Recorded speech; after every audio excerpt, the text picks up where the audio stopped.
I think I started hearing whispers possibly the next year maybe, and maybe Dyson Heppel might have mentioned something, and I thought it was a joke.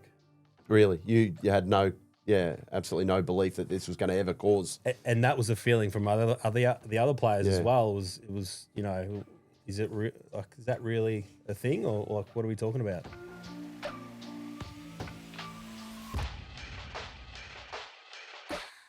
Stewart Crameri, thank you for joining us on the SACK podcast. Thank you, Ralphie. Thanks.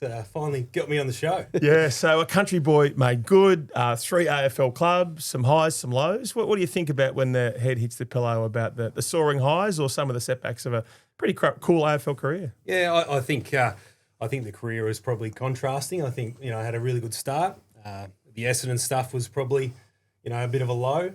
Not my fault, I don't think, but that's just it. But I think people like talking about it, but that's understandable. But it was very contrasting. And you're one of the Essendon 34. Obviously, we'll go into detail there. How much of that saga defines your footy career, or is it something that's just part of your journey? I think it defines a football career, greatly. I think there's other ones that missed out with things like Joe Watson, and got to think of those guys who missed the Brownlow, and I missed the grand final, but I think it's just part of my journey, and I'm happy to talk about it now. And it's been over 10 years, and glad to move on from it. But if someone can get something out of it, from what happened, well, maybe that's a positive. How often do you get reminded of it? Is it a daily occurrence? Is it something that pops into your head? It's you're obviously pretty sanguine, pretty relaxed about a great footy career. I get reminded it probably once a month. Yeah, someone will speak to you. Yeah, someone will speak to me. So someone, want to talk, or they'll recognise me and they want to talk about it. But, I think they're coming from a passionate point of view of it as an Essendon supporter, purely. So it's not something that they think I've done something wrong, or the other guys did something wrong. Yeah, and I suppose you feel for those Essendon supporters who've gone through a hell of a lot in that journey as well. Yeah. They're not having much success either, are they? But all we wanted to do is do our best. And it was just an unfortunate situation. I guess we were the scapegoats in the end. Well, Ralphie, let's go back to a bit of a carefree existence when you growing up in Maryborough and playing junior footy. And was it right that you played in your brother's team when you were 8 and it was under 13s? You were obviously a big kid for a start, were you? Yeah, they used to call me the Tank. The Tank. I think Dad liked it because he had to just go to one game, and I said, "Yeah, I'm happy to play." So, first couple of games, I got a few goals, but I was vastly smaller than the rest of the players. But look, that really helped me going forward in playing against better opposition. So, Maryborough, a couple of rejections early on. Take us through those first few years. You played Maryborough seniors. You got to Bendigo Bombers reserves. It was a bit of a hard slog, though.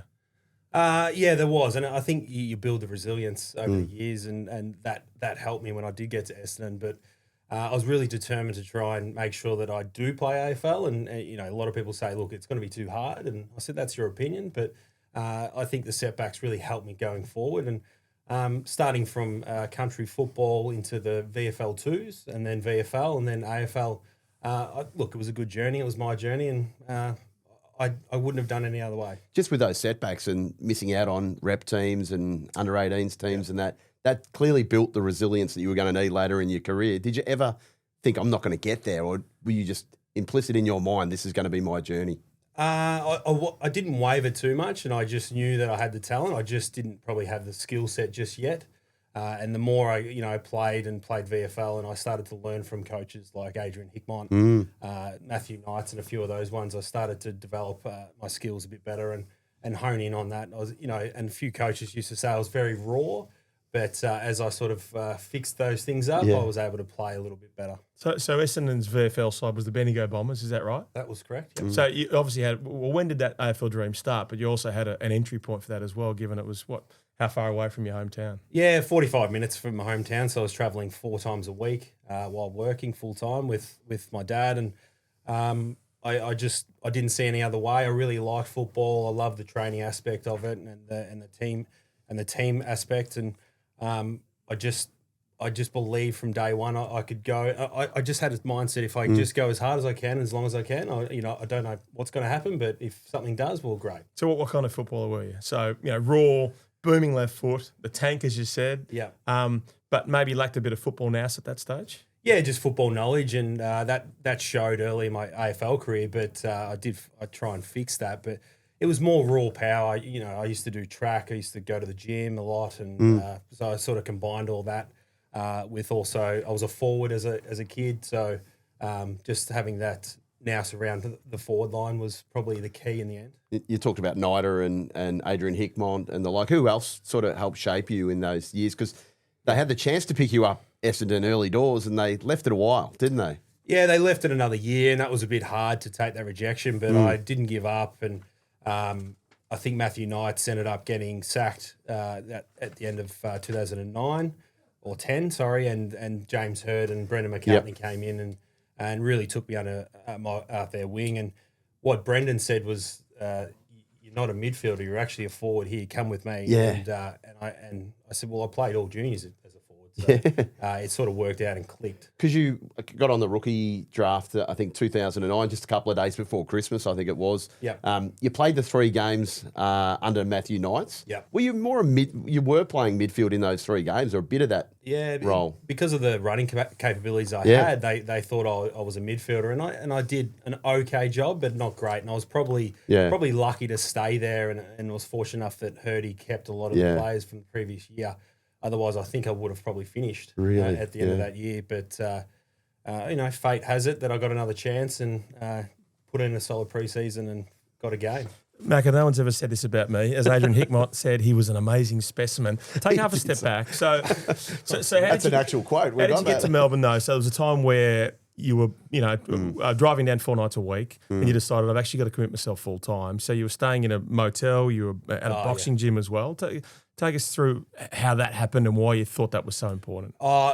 Halfway through the year, my football was really declining. I was getting tired. It was, middle of winter as it happens. And Adrian said, "Look, you need to move down." And like Essendon's motto back in the day, whatever it takes to try and get the best out of yourself. And I said, "Right, okay, I'll take 6 months. I'll go down and I'll train full time. I'm not full time. I'm not a full time footballer yet, but I'll train full time." So that helped. And by the end of the season, I managed a few best on grounds. And then I finally got drafted from that. So it did work. Yeah. But it was an interesting experience in the hostels. Well, I was going to say, Ralphie's used to staying in 5-star accommodation wherever he goes. What do you get for it back then? What do you get for $20 a night hostel? Is like it a prison type bunk setup, I think. It was $40 a night. And it was 40, so it was it wasn't much. It was terrible. Yeah, and you weren't really earning any money at the time. You obviously, your dad was probably looking after you at that stage. Yeah, and he obviously believed in you enough that you can go somewhere with your career. Yeah, mum and dad both supported me in the journey. And look, I was working full time and I had a little bit of money, not much. And I just wanted to get down there and just try and pretend I was a footballer just to get into the swing of it. But it was a very interesting experience, shared TVs and shared things. And look, it was at the stage where I said I didn't care what I was doing as long as I was trying to progress and get better. And what was the rookie list like, at that stage there? I mean, now it's sort of, you can play games immediately and, you're very much part of the club. But did you feel not on the outer there, but did you feel like you'd still made it, or was the primary listing the crowning achievement? Look, the contract was pretty terrible, to be honest. But what would it have been? It was 30 grand. Cool. 30 grand, yes. So that's, you sign that off, that's okay. But, you do have a little bit of friction. Yes, you're a rookie and you were treated a little bit different than you would be now, I think, because you're not, a part of the list. But you end up doing everything as a list player does. So you got to work through that. And, there was, a few battles with players. And then again, you're building your character to try and be a better player. What do you mean by battles with players? Internally, externally? What? On the field or a bit of banter. And you've just got to get through that. Boys will be boys. But, you're only a rookie kind of thing, or? Oh, maybe like that. And did you feel welcome though? Did you at Essendon? Did you feel welcome in that sense? Initially, probably not. No. But that, that's okay. I was a kid from the country, and I was an unknown resource or tap resource.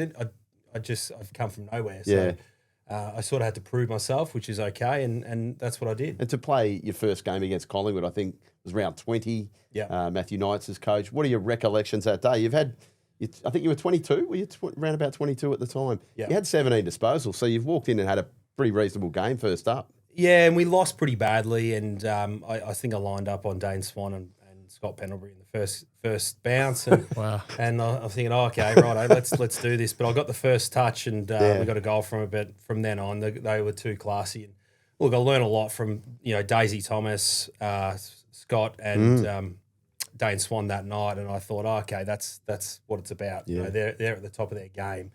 That's what I'm going to have to get to be relevant in this game. So it was a big eye opener, and obviously I was playing the wrong position too. I was playing midfield. But to play prime Collingwood, to play a massive contest challenge. like that, and you're thinking this is everything that I've ever dreamed of, and here I am on the big stage. Like, how satisfying was that? It was good. It was quite nerve wracking. There was 60,000+, and you sort of get out there and you go, oh, should I be out here? But and you work out, I can't do this now anymore. And like you're in the VFL, I've got to change my game style a little bit. But it's quite rewarding after it was about a 3 or 4 year journey trying to get there. But disappointing night. They absolutely smashed us. Obviously, the arrival of the prodigal son, James Hird, it was one of the biggest stories in town. Comes in. What's your first conversation with James Hird? First conversation. I think I did one thing wrong. We had to do a test, and I did it wrong, and he told me off. And I thought, oh, okay, here we go. Serious.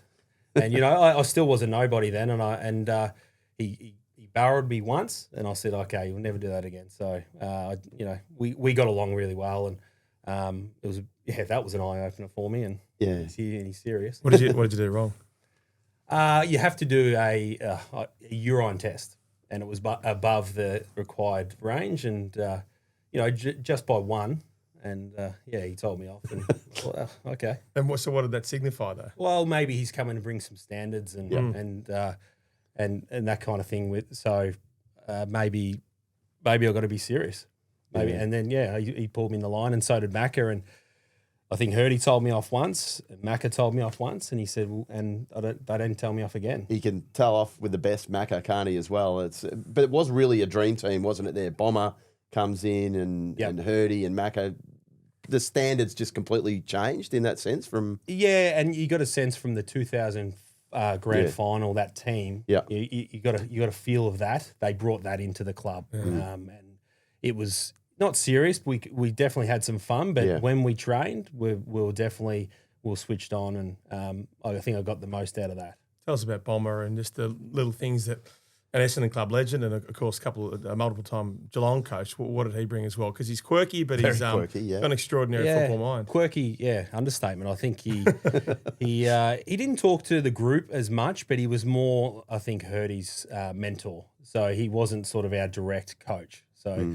Our interactions weren't massive, but that's probably my take on it, but quirky. And who was the person that said, you're not a midfielder, Stewie, we want you to play forward? Was there one person was there a decision there that was made internally? I think Brendan McCartney obviously addressed that straight away, and he said, I think you're a forward, because he was the forward line coach. And I said, no worries, I can play forward. He was like, okay, well, show me. So he'd throw me the ball, and I'd say, right, I can. What do you want me to do? He goes, right, wheel and kick it from 50. Okay, there you go.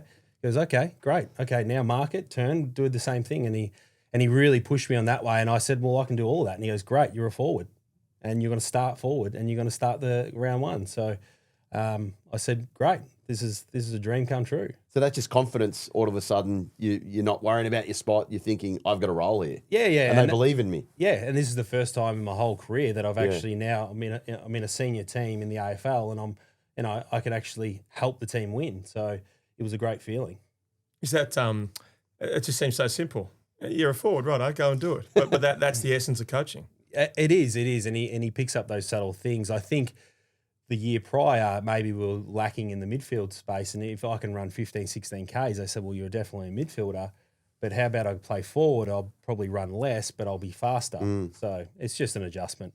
And from that moment on, you really make that position your own. You kick 4 goals on Anzac Day. What's that like? I know you lost the game. Yep. But you were clearly Essendon's best player on the day and kicked 4 goals. And I think my life really changed from that point on. That was the switch? Was and sort of everyone knew who I was after that day, and that's okay. But I felt like in that game I could sort of do what I wanted, and really free enough to kick those goals. And I might have missed a couple as well, but Anzac Day is a special day with the crowd, the moment, the build up, 90,000+, and you sort of just you live and breathe it. You think this is so good, and you really enjoy the experience. How does your life change as a AFL footballer after a game like that? Well, number one, your contract, which is a great thing, isn't it? And they you talk about that, but just being recognised, throughout on the street or wherever, or the Bombers supporters. Which, look, it's a good part of football, but it also has its downsides. But at that time, it was okay.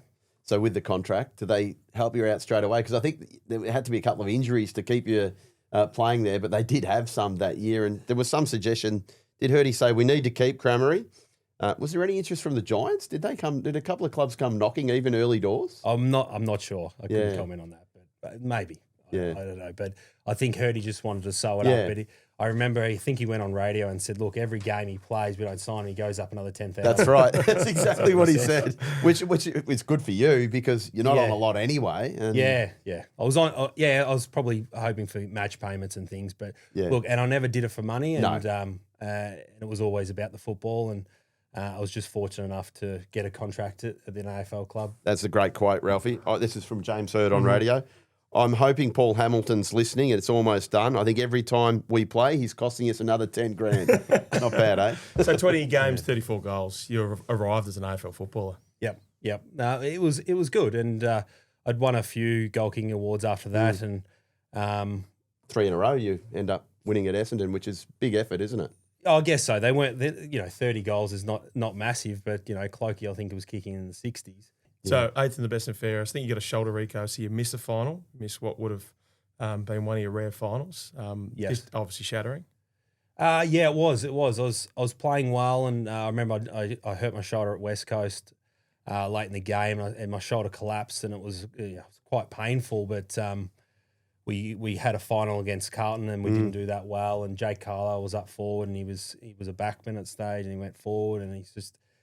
I wish I played that game, but I was just, I was done for the year. But 20 games for that sort of my first real season was a great hit out. And what did you sign on a contract? A 2-year contract? Did you sign a couple of 2 years or did you sign a 4-year? I think I signed a 2-year deal. Yep. And then Brendan McCartney went to Western Bulldogs, and then he then decided to offer me another contract to cross over. So which I initially declined, but the way the Essendon supplement saga was going, I was keen to get out of there. So the first 8, you went out of the first 9 games of 2012. There was some kind of supplement saga.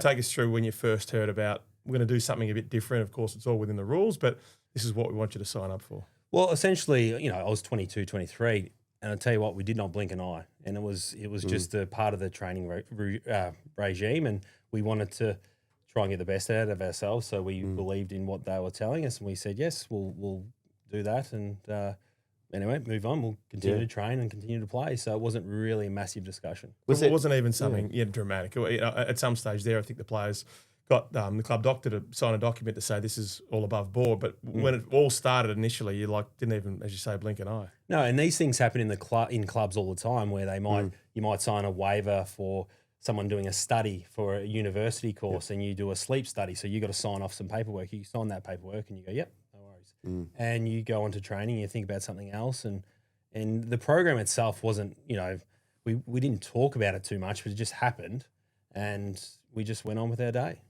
Yeah, with that, do you remember Stephen Dank being there? He was only there for a short period of time. What sort of connection did you have with Stephen Dank?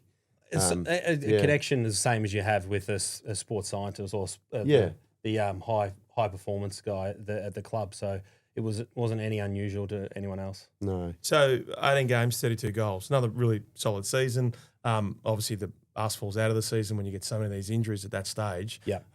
You're still progressing on. You don't feel there's anything nefarious. It almost feels like just another season to you. Yeah, I definitely was. And Job winning the Brownlow, I think that was well deserved, and that was probably a highlight. But I remember the start of that season, we were on fire. We couldn't lose a game, and I think injuries riddled us. And I remember it was a memorable season. It was great to be a part of it, and I think I started hearing whispers, possibly the next year, maybe, and maybe Dyson Heppel might have mentioned something, and I thought it was a joke. Really, you had no Yeah, absolutely no belief that this was going to ever cause. And that was a feeling from the other players as Yeah. well. It was is that really a thing, or like what are we talking about? What did Dyson say? Oh, he just heard rumours that something's brewing. This is well before the February press conference. This Yep. is in the pre-season. This must have been in the off season. In the off season, in the off season. Like, can you take us through, what you did, what you had to do? Was there? We're talking about a program. How would you explain that to people? Like going off site and things like that. Was there? Oh, yeah. Yeah. What? Tell us. Can you take us into what actually? How many times you would have to do that sort of stuff and get the injections, or? You would think every second day. Yeah. Yeah. And then sometimes you'd have to go off site to get some certain things, but it was constant. It was constant. So it was quite a regular thing. It wasn't like this just happened for a short period of time. This was No, it was regular through pre-season and the season. So it's a lot of needles. Like, I understand you, as you said. You're not having needles the whole time. No. Yeah. But you know what I mean? Like, we all totally understand the Essendon players' perspective. Absolutely. But if I'd had that many, I might have thought, this is pretty quirky. Yeah, maybe. A young 20-year-old getting told what to do sometimes. I know what you're saying, but we really were focusing on the game, not those. And it was just part of the process. You've got to do a lot of things to play AFL. And it was just one of those components to it. People said it was a bit haphazard and random, like, it's time for your injection. No, I've already had one. Like, was there a feeling that it was a bit slipshot at times? With Dank's personality, of course. Tell us about his personality. We've seen a bit of him from afar, quirky, but he was very quirky. But he was in pharmaceuticals and a few other things. So, look, I just went with the flow. Like I was trying to get the best out of myself, and if I was being told by someone paid by the club to do this, then you would do it. Yeah, as simple as that. When you say quirky, it's just his mannerisms, that sort of. Yeah, we've seen him publicly. I think his personality. Mostly. Yeah. A few of the boys had a bit of a joke about him, but anyway, I'm not sure what he's doing now. No. Is he still alive? I think he's still in pharmaceuticals. So how does it develop? So you get this, I assume, sinking feeling when Dyson says, think something's up. And then obviously we know the fateful press conference where the club self-reports. What's that summer like? I'm not sure when. Do you know the date? So it's February 5, I think it was. February 5, February 6. When the press conference, when the club when the press conference happened. James Hurdy and Robson, David Evans, basically say, look, there's something up and we're going to be part of an investigation. Yeah, I still think that the players were more in disbelief and think, this can't be too serious. And, those things happen. I think as time goes on, you go, this is becoming more serious as we're starting to realise. So, where were you when the press conference? Are you as a group told that it was pretty hastily arranged press conference? Do you remember that day? Vaguely, I think we were in a meeting, and then they might have mentioned that there's going to be a press conference and a bit of inquiry around last year. Stomach sink then, and you think, what the hell's going on here? I was one of those people that sort of looked at, say, I'm sitting next to Joe, but I'm looking and thinking, are we in trouble here or what's going on? And the players still didn't know if we were in trouble or not. And we're getting people to tell us that we're not in trouble. It's not our fault. And we're okay. So you go, okay, that's fine. So we sort of were told that throughout the investigation. And you think, we'll get cleared. It'll be a shortish type of process. We know we've done nothing wrong. Like at that stage, you're sort of feeling defiant about it all. Pretty much. And that probably helped them in the fact that we were pretty blasé about it. And then they pretty much set us up to then tell us information to then get us on a technicality in the end. Explain that to us. Well, they said that you have nothing to worry about. You've also, you haven't done the wrong thing and blah, blah, blah. And then someone all of a sudden says, oh, no, you did. Technicality, S2, yes, you've got to actually, you're guilty. And you're going to have 12 months off because we need someone to blame. So potentially you guys shouldn't have allowed yourselves to be interviewed. It's almost like you were relaxed about it. Yeah, we took some injections, but there was nothing wrong. And then they got you on that technicality. Pretty much. So is that mistrust? I'm not sure. Yeah. How does that sit with you now, the way that played out in that initial period of time? And looking back, we've got a lot of staff in our businesses, and I would hate to think that I do the wrong thing by my staff and then I blame them. And I'll let them go and I mislead them into doing something. So at the time I was, it was okay. But as you get older and you look back and you think for an early 20-year-old to be manipulated like that, it is a hard thing. It's, who's responsible for that? How do you're a team, you're a group together. How do you stick together through that? Because there's so many, guns going off in all different directions. How do you get together and, you play the next year, you play that year of 2013 and have some reasonably amazing performances, and yet you're being pulled apart at the seams? I think Job Watson was really strong in that aspect as a captain, and everyone leaned on him, and I think he did a fantastic job to keep everyone together. There was uncertainty. We had media nearly at every training session, which, you've got a job to do, you guys. That's fine. But it became really hard to try and do your job when everyone kept talking about it. It was almost like the pre-COVID. It was like a daily event, what's going on, what's happening here. And we were the brunt of it. And I think that started to mentally break down a lot of the players throughout the year. There were just big moments. And so, you'd have 3 or 4 quiet days, and then Job goes on AFL 360 or Fox Footy and talks about it, AD 9604, and, all of a sudden it explodes again. I mean, you could never get respite. Yeah, you got to think exactly what I said before. We're innocent, and Job doesn't go out there and saying that if he doesn't think he's innocent. Yeah. So that's exactly where I think they set us up to say more than we should have. Do you remember that night? It was a pretty famous footy night in folklore in a way when Job goes on television. Were you watching that? Were you aware that he was going to say that?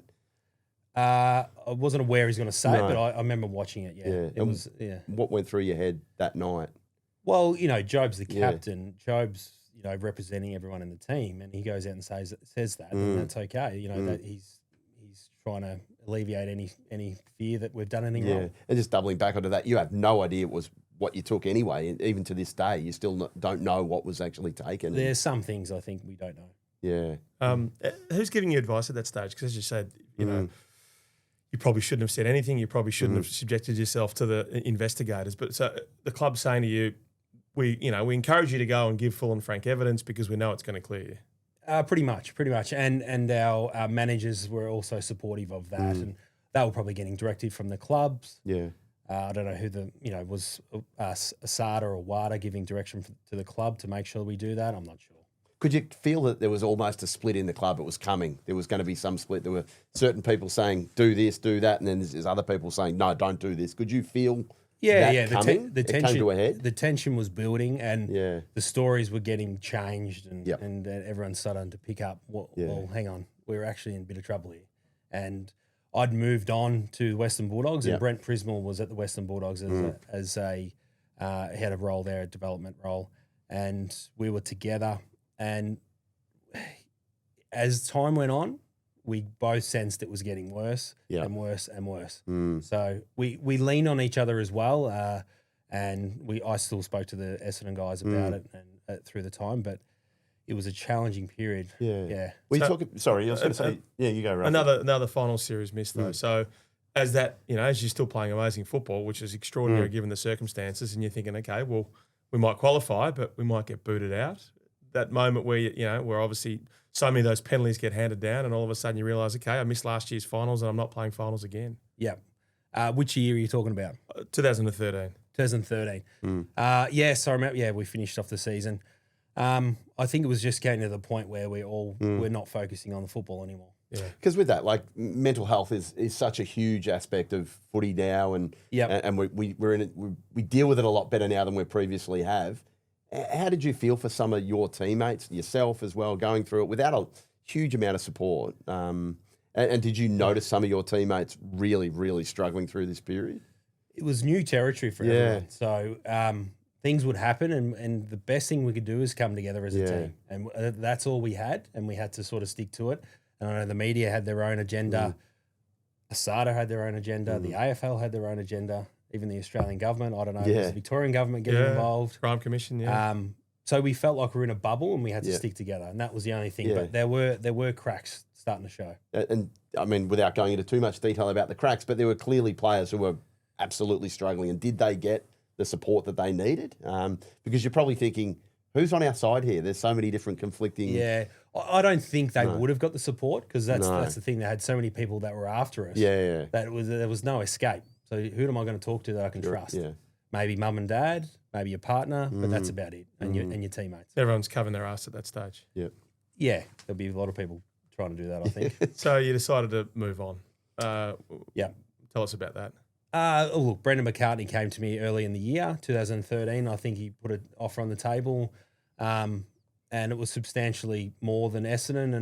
And with everything that happened that year, I was really sick of it. I love the team. I love the players in the team, but I thought maybe it's time to move on and get a fresh start. Didn't think I'd get banned for a year, but and I don't think Jason McCartney and those guys thought I was going to get banned for a year, unfortunately. Yeah. But I think it was just something I needed, just a bit of a reset. Yeah. Was it? I mean, obviously, Macca, you had a great relationship with Brendan and the like, but as much of it was, I don't want to be a part of this anymore. It must have been like a drain.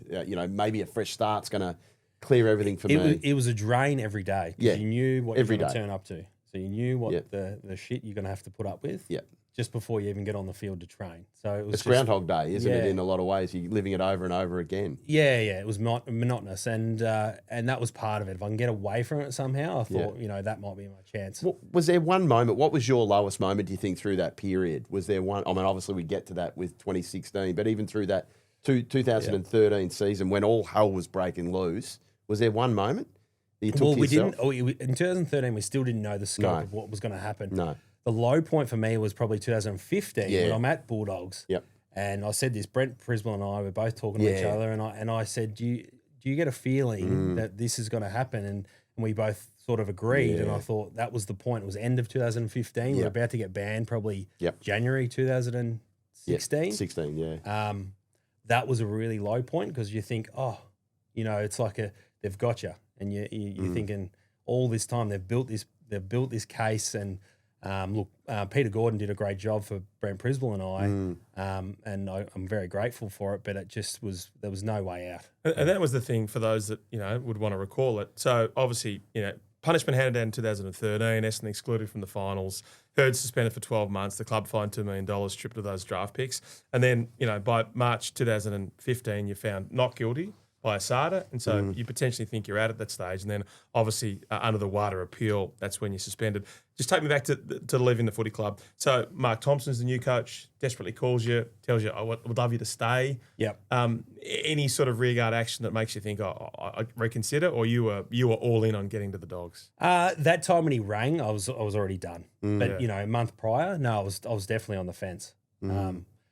Heart of hearts, I'd love to stay. I wanted to stay. Yeah. And some of the players had a conversation with Bomber and said, can you do something and make sure he stays? And the difference in contract was huge. And it was the combination of the ASADA stuff. And I just really wanted to get out of there. How much more did they offer you? I think it was another year or something. Yeah. Because you got 4 years at the Dogs. 4 years, yeah. Do you remember what Mark Thompson said to you? Did he go the hard sell? Did he? Well, he rang me when I was at the races, actually. Oh, really? And I said, well, I'm at the races. He goes, just give us 5 minutes. And anyway, I had a big chat. But look, he was trying to get me across, and I figured it out. I figured it out, and I spoke to Mum and Dad, and I thought, what's the best option for me? And I think that was it. And by the time he rang me, I could have been already training at the Western Bulldogs. I don't know, and he rang me again. I said, it's done. just forget about it. So anyway, that's history. And that 2014 season, what can you take us through that? It was a tough year not for you, but because you played really good footy, but the Dogs, it was a really tough year for Macca. Yeah.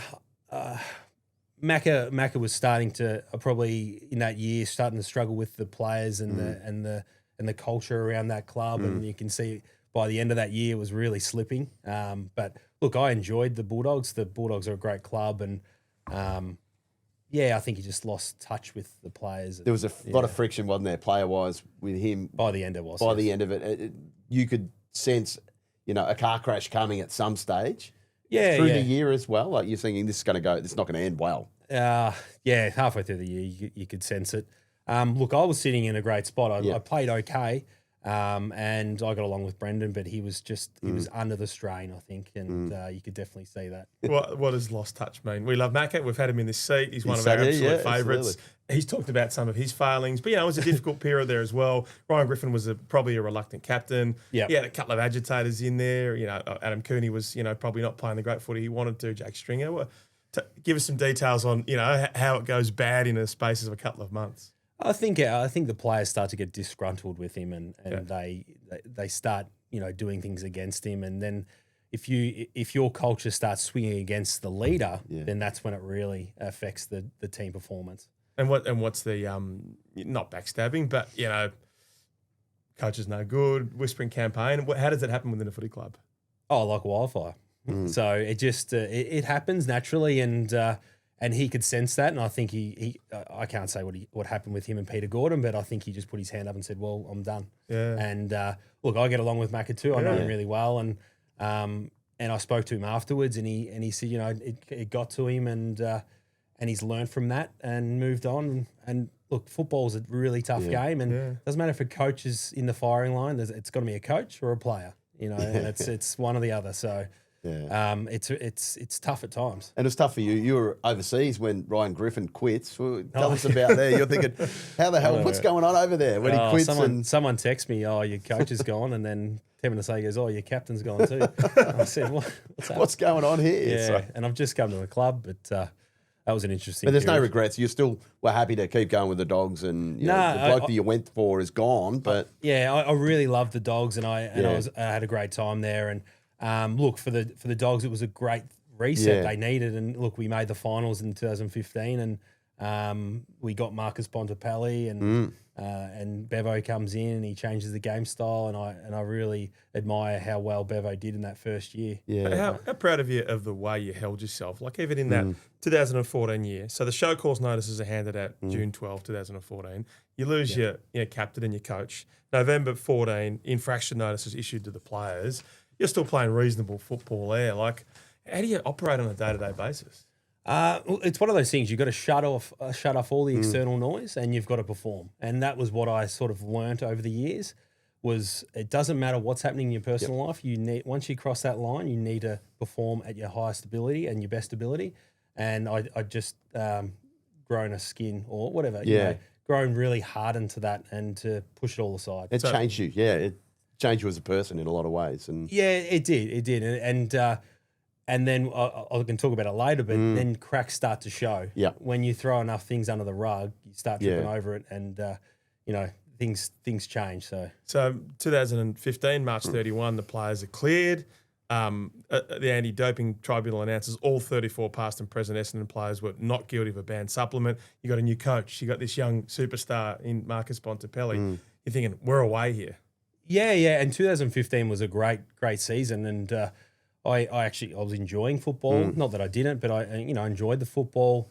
Could nearly forget about the Asada stuff for once. I'm thinking this is we're back to normal. The way I started with Essendon, so I actually really like that. But I'm not sure of the date. You might have mentioned when they did appeal it, but that was bottom of your stomach kind of thing again. May 11 they appealed, which you obviously you feel sick again. So it's that highs and lows that you. Yeah, and it was constant. It was we had to train, and then Brent Priswell and I had to go to the lawyer's office, and we had to go back and this, and it was constant.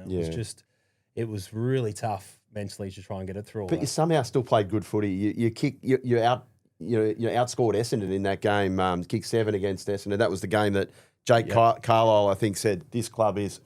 He was caught on camera. I don't know if you remember that day. Yeah, I was just fortunate enough on that day.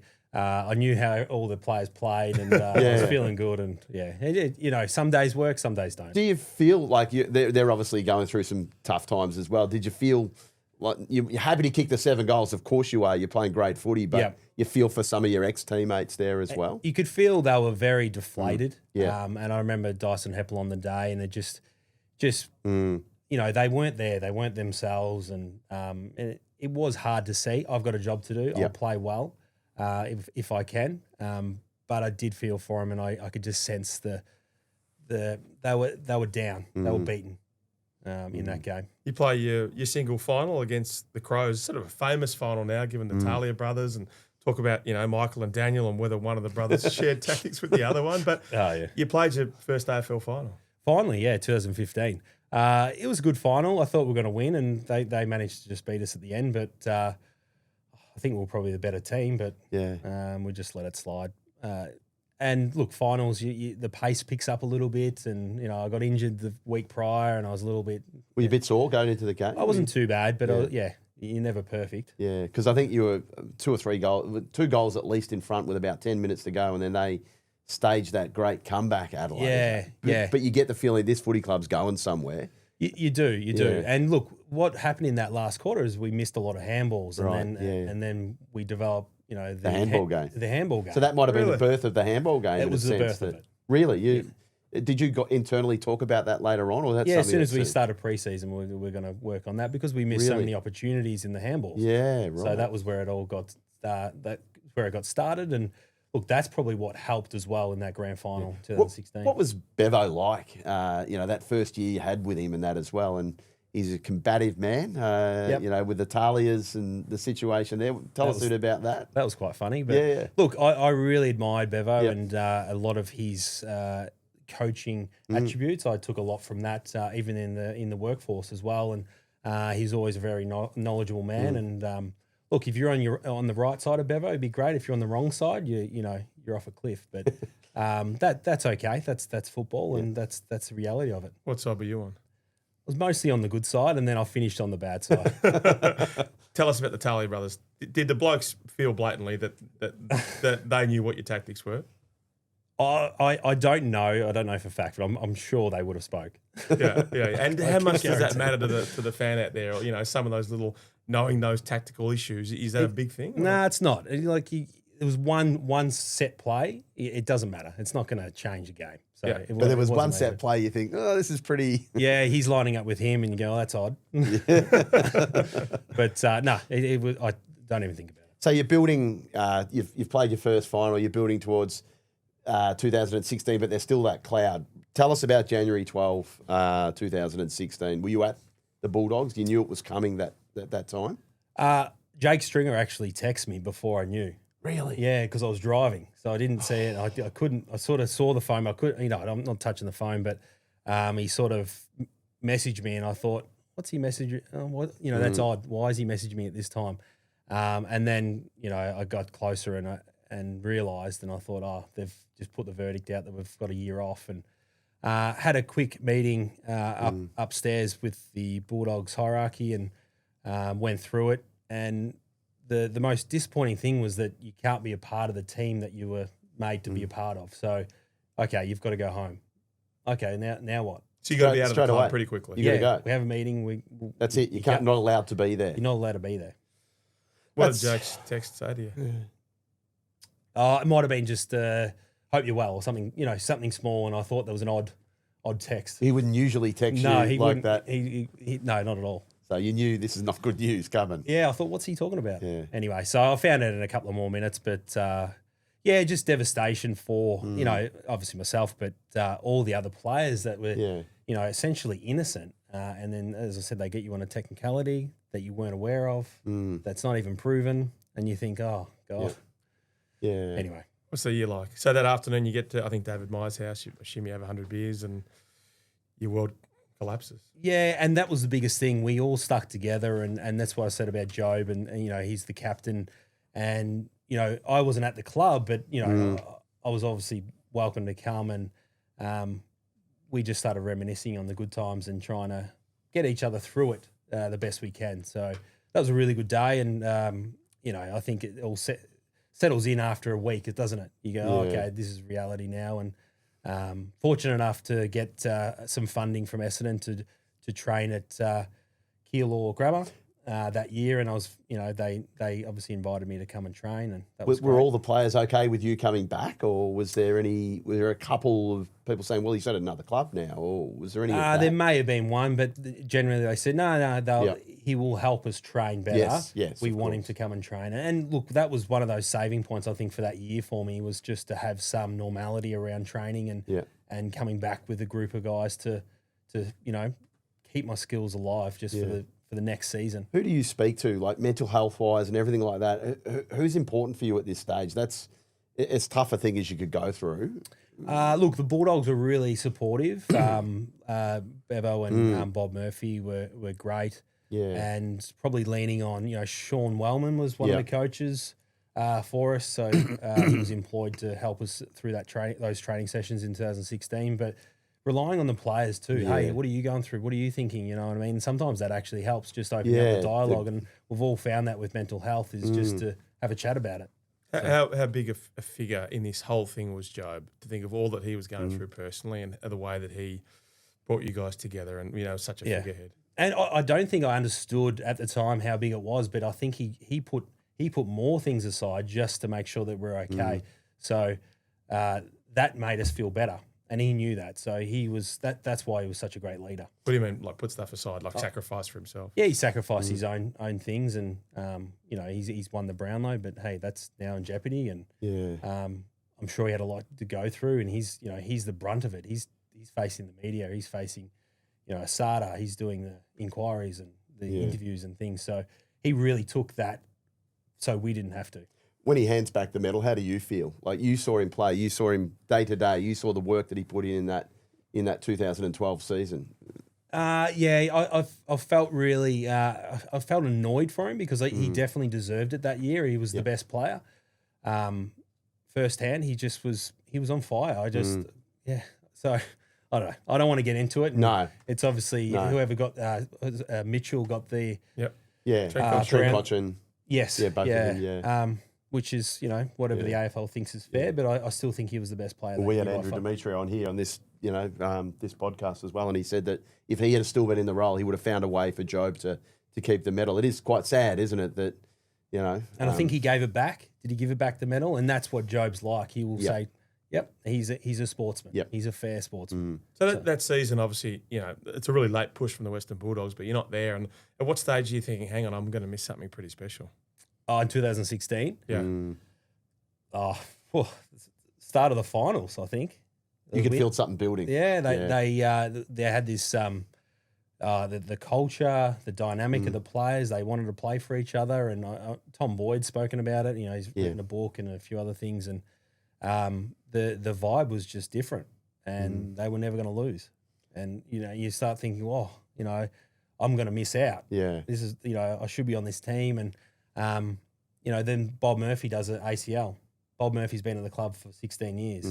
And there's other players that obviously miss out, Jack Redpath and Mitch Wallace, and life moves on. But you think, I'd love to have played. And you would have been in that team, like on form, absolutely. Yeah. I think I would have been, and it's just sad I didn't get to play in that on the big stage. How connected you trained? I think before one of the finals, didn't you? Did you speak to them before the Hawks semi-final? Was there something? But you were still well connected with the group. Not the Hawks. Was that the first one? Yeah. No. No, I wasn't able to come back until another week or so. So the other, Did you speak to the group then when you were able to come back? And yeah, well, I came back and I was able to train with the group. Yep. So that was the year. It was the time frame. The time frame that it worked out. So I was able to come back and be involved with the group. I wasn't allowed to go to the MCG. No. In the rooms. No. Oh. How weird's that? So you can. Does that even that? Because it was a competition day. You couldn't go. But training, you could go to the training session when you had to and train with them at the end. Yeah, and I trained with them for the last 3 weeks, and it was actually I felt a part of it as well. Yeah. And, it was actually a great experience. Yeah. And fortunate or unfortunate, I actually got married the day before grand final. Yeah. I booked it in February. And why did you book it in February? It was a quirky day. It's not like having it on Derby Day. I would have cancelled it if I was playing football, but anyway. If you had to get the deposit back, you would have been all right. Yeah, it was fine, but it was one of those things. I knew in my heart I probably was not going to play for the rest of the year. I think that the decision was set, and we're trying to overturn it. Peter Gordon was really instrumental in that, but he didn't eventuate to overturn it. And the thing I remember was the Thursday before the grand final. There's 10,000 people at Whitten Oval. I've got to get to something to fix for the wedding, and I can't get out of the ground, and trying to get people out of the way, and I've just trained, and anyway, it was a funny situation to be in. What's those 24 hours like? Your wedding, and then obviously watching the boys win. And where did you watch it from? Well, we had the recovery day on the Saturday at my place. We set up a TV, and look, it was a great day, and I think the last 5 minutes, you know they're going to win, and it was a little bit emotional, and look, my family around me, and it was the best place to be honest, and it was one of those things that I cherished that they were there, and it was a little bit sad, but I'm really happy for the team. Did you catch up with the guys afterwards? Did you ring them? How was the connection there? They went to Yarraville on the Sunday, and I caught up with them at about 11 o'clock there. So And what's your mindset there? You're really happy for them, but in the back of your heart, your mind, you're going, what the hell? Yeah, I pushed that aside, Yeah, and I wanted to be really happy for the guys, and I was just happy that it was Absolutely. at a club that just won a grand final, and it was a great day. What were the great moments from that grand final, BT's fucking the Boyd goal and Dale Morris and the Jagdan tackle and Shane Biggs and Liam Picken and Tom Bontempelli. Boyd. It's a great grand final. I just spoke to someone recently last week about it, and I said it was the Shane Biggs and Picken. Was that that was the play, and that was the Shane Biggs like 5 repeat efforts in about 30 seconds, and that really changes the dynamic of the game. And Sydney can sense that. I know that, and then they get a little deflated. Then we pounce, and I think someone kicks a goal, and that moment there was big, and the Tom Boyd moment was obviously the extraordinary, wasn't it? When you think about it, Let's take us through the Tom Boyd experience. I mean, he's just extraordinary what he's doing for mental health, and he's just so balanced right now. But are you feeling that when people are saying he should take a pay cut, and when he's not playing great football, and how much did the players have empathy for what he was going through, even though he was in this extraordinary salary? Oh yeah, that's a conundrum, isn't it? Look, I got along with Tom really well, and I think he felt guilty in the end for he wanted to give the money back, and I think Peter Gordon said no, it's a contract, and Tom in his heart wants to give back, and that's what he's doing. And look, that contract may have been big then, but it's not that big now. Like it's he's won a grand final. He's won a grand final for the club. Like what else do you want? Did Buddy win a grand final for the 9-year deal? No. So, you know what I mean? It's paid for itself. So if anyone ever says, you go, well, he won the grand final. So that's in my view anyway. Yeah. So. And it was an extraordinary grand final. The club hadn't won one since 54. Exactly. So as far as repaying, I think it was repaid in that sense, wasn't it? I think it was, small change for what the actual result was. What when you think about a career with highs and lows, you think about the people you've met, the Tom Boyds of the world, the Bob Murphys, the Brent Prismalls, it's extraordinary to think you've been in this, this career with all these magnificent people. Like it's worth the price alone. It is. And the thing I take away from it is all those people were trying to be the best that they could be. And I took so much out of it, and I try to replicate that. And even my life now, I take a lot from what Job's done, what Bob Murphy was trying to do, what Bevo was trying to do, and Hurdy.